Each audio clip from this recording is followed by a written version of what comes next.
guys are still here, huh? Okay, I'm going to read 3 short poems. This first one is in honor of my sweetheart who can't be here today. She's in Chicago, waiting for the governor to show up at a conference. He's leaving immediately after this. And she couldn't come, but she sent, I think, her niece, her nephew, and aunt and uncle are all here. And even my aunt snuck in, and I wasn't expecting her. This is called Ultra Sheen. Some of you may recognize that. I don't want to just read you a poem.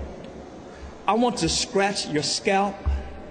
I want these words to split something in you like a secular Moses searching for that sweet spot made holy when I raise this fine-tooth comb. I don't want to just read you a poem.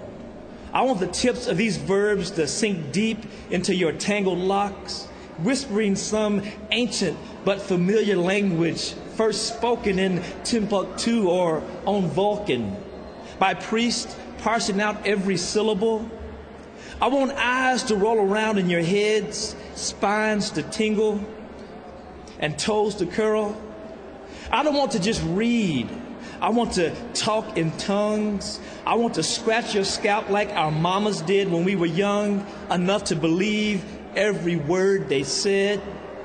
I want you to squeeze your eyes shut and say, no, pray. Right there, Lord, yes, right there. Thank you.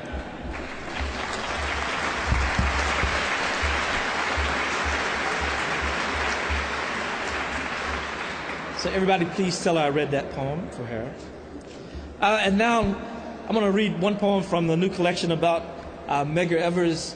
And I have to read this because, in case you don't know, this year is the 50th anniversary of the March on Washington, the assassination of JFK, the bombing of those 4 beautiful little girls in Birmingham, and the assassination of Medgar Evers.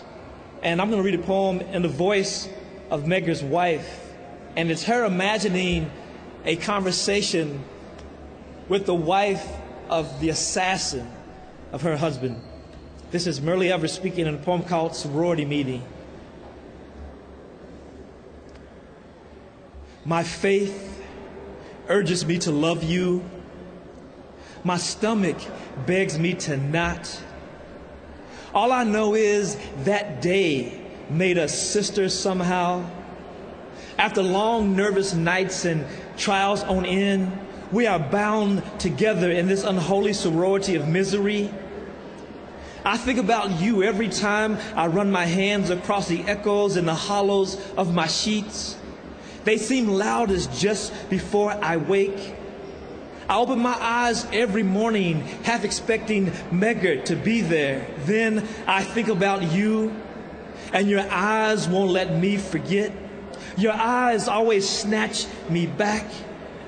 Your eyes won't let me forget that we are sorority sisters now, with a gut-wrenching country ballad for a sweetheart song, tired funeral and courtroom clothes for colors and secrets we will take to our graves. I was forced to sleep night after night after night with a ghost. You chose to sleep with a killer. We all pledged our love, crossed our hearts, and swallowed oaths before being initiated with a bullet. Thank you.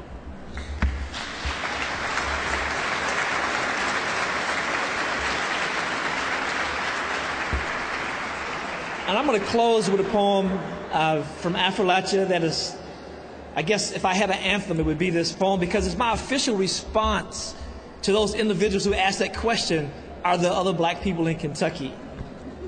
This is for Naoka and James Steele. Kentuck, once bloody ground, hunting Eden for native tongues, apologetically eliminating buffalo for sustenance, not sport or profit or pleasure. Uncommon wealth, repopulated with immigrants and freed men who discovered black lung was as indiscriminate as calluses and hunger. You remain north and south, interstate highways, your crucifix, blessing yourself with 64 and I-75. You have derbied and dribbled yourself a place in the world that will not let you forget, you corrupted basketball. Your cash crop causes cancer, and the run for the roses is only 2 minutes long. Kentucky, beautiful, ugly cousin, I too am of these hills. My folks have cornrow tobacco, laid track, strip mine, worshiping whiskey from Harlem to Maysville, Old Dunbar to Central. Our Whitney Youngs and May Street kids cut their teeth on bourbon balls. And though conspicuously absent from Millionaires Row, we have Isaac Murphy our way down the backstretch. Cassius Clay, our names in cement. We are the amen in church, heel downs, the mint in the julep. We put the heat in the hot brown and gave it color. Indeed, some of the bluegrass is black. Thank you. Thank you, Governor.